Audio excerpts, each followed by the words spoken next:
Доколку се случи Македонија да биде погодена од нов бегалски бран како што најавуваат светските лидери и се остварат нивните стравувања, нашата земја е подготвена да се справи со евентуалниот бран на бегалци и мигранти.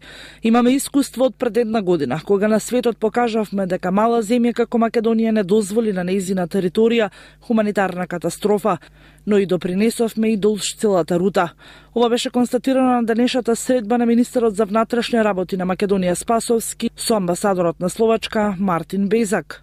Доколку добие кризата на интензитет, ние треба да бидеме подготвени да ги прифатиме тие луѓе хумано, како што го правевме тоа и до сега, и да понатаму ги транспортираме во другите држави од западно-балканската рута.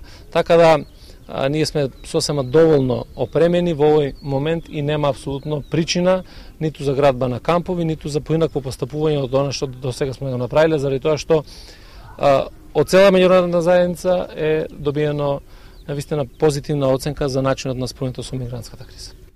На средбата меѓу министрите се разговараше и за соработката помеѓу двете земји, се со цел поголема безбедност како и контролирање на илегалните влезови на мигрантите кои најчесто се криумчарат.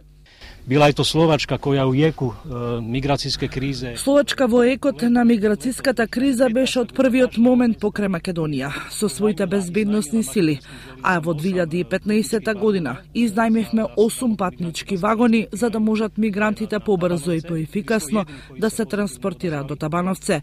Ние бевме прва земја која доброволно се пријави за помош на Македонија, а нашиот премиер пристигна на Каменот 59 и прифатниот центар и ги образложи своите ставови, како понатаму да се делува по однос на кризата.